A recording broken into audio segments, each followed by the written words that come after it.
9.000 jemaah setiap hari.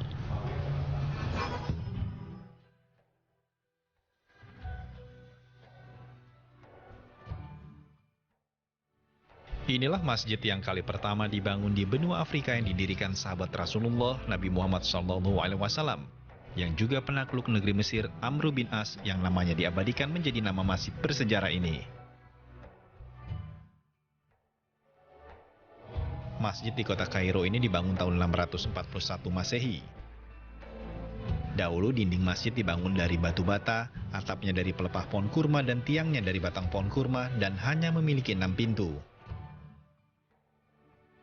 Dan setelah beberapa kali direnovasi sejak tahun 762 Masehi, masjid semakin kokoh luas di bawah kekuasaan Sultan Salahuddin Al-Ayyubi yang digunakan hingga saat ini.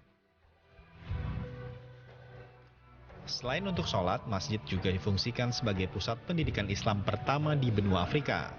Konon Imam Syafi'i juga pernah mengajar di masjid ini.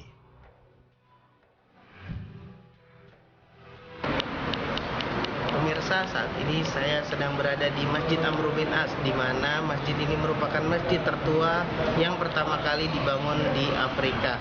Dan masjid ini, pemirsa, selain masjid tertua juga sering diadakan sholat-sholat berjamaah ketika hari raya besar seperti hari raya Idul Fitri, Idul Adha, dan juga digunakan untuk sholat tarawih ketika Ramadan. Dan perlu diketahui, pemirsa, bahwa di masjid ini juga sering diimami oleh Syekh Imam Besar di Mesir, yaitu Syekh Jibril, pada saat bulan Ramadan dan khususnya ketika malam Lailatul Qadar.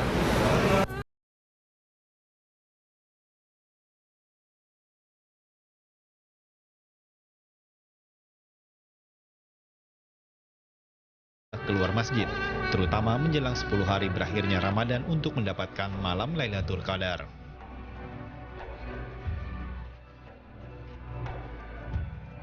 Saking banyaknya jemaah yang berminat sholat di masjid ini, jika Anda ingin sholat di barisan terdepan, maka Anda harus sholat di masjid ini sekaligus itikaf sejak pukul 2 siang hingga tarawih. Suara indah Syekh Jibril, imam terbaik di Mesir yang bisa membuat jemaah sholat di belakang